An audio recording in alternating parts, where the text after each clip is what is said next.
स्मृति ईरानी को आप देख रहे थे, इनका एग्रेशन कुछ देर पहले देखने को मिला लोकसभा में, और लोकसभा में उनकी तरफ से सीधे तौर पर कहा गया कि ना सिर्फ अधीर रंजन चौधरी बल्कि सोनिया गांधी को माफी मांगना चाहिए। और इन तमाम मामले पर लगातार रस्साकशी को बढ़ता हुआ देख अधीर रंजन चौधरी ने भी अपनी सफाई पेश की है। अधीर रंजन चौधरी ने सीधे तौर पर यह कहा है कि उनकी जबान फिसल गई, उनकी कोई मंशा नहीं थी ऐसे अल्फाज का इस्तेमाल करने का। देखिए उन्होंने क्या कुछ कहा। परसों लगातार हम लोग जब विजय चौक की तरफ हमारा प्रदर्शन जारी रखे थे, परसों भी हमसे पूछा गया, कल भी हमसे पूछा गया पत्रकार की तरफ से, मीडिया वालों से, कि आप कहां जाने का कोशिश कर रहे हैं।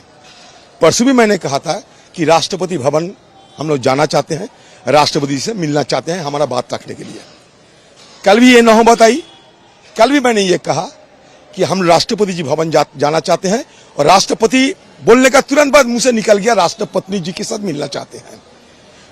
उसी समय ये पत्रकार बात सुनते ही निकल चुके। मैं उनको ढूंढने का कोशिश किया लेकिन देखा नहीं, क्योंकि मैं उसी समय उनको कह देते कि ये गलत सब निकल चुके हैं, आप इसको मतलब इसको तवज्जो दिया करो। क्योंकि हम जानते हैं हिंदुस्तान की राष्ट्रपति, चाहे वहां ब्राह्मण हो, चाहे मुसलमान हो, चाहे आदिवासी हो, कहीं जो भी हो, वो हमारे लिए राष्ट्रपति राष्ट्रपति राष्ट्रपति। अचानक एक बात निकल चुकी है तो मैं क्या करूं। एक बार निकल चुके हैं, सिर्फ एक बार, तो एक बार ये चूक हुई है by default. But the some ruling parties members and the party in a deliberate design trying to make a mountain out of a मोल हिल।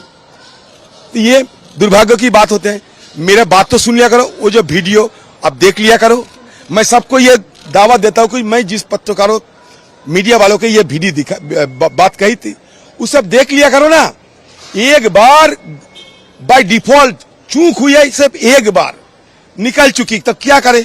अभी मुझे फांसी पे लटकाना है तो लटका दो। देखिए बीजेपी क्या करता है उससे मेरा कोई निर्णय नहीं है। तो ma'am, will you ask Adhir to apologize? He has already apologized.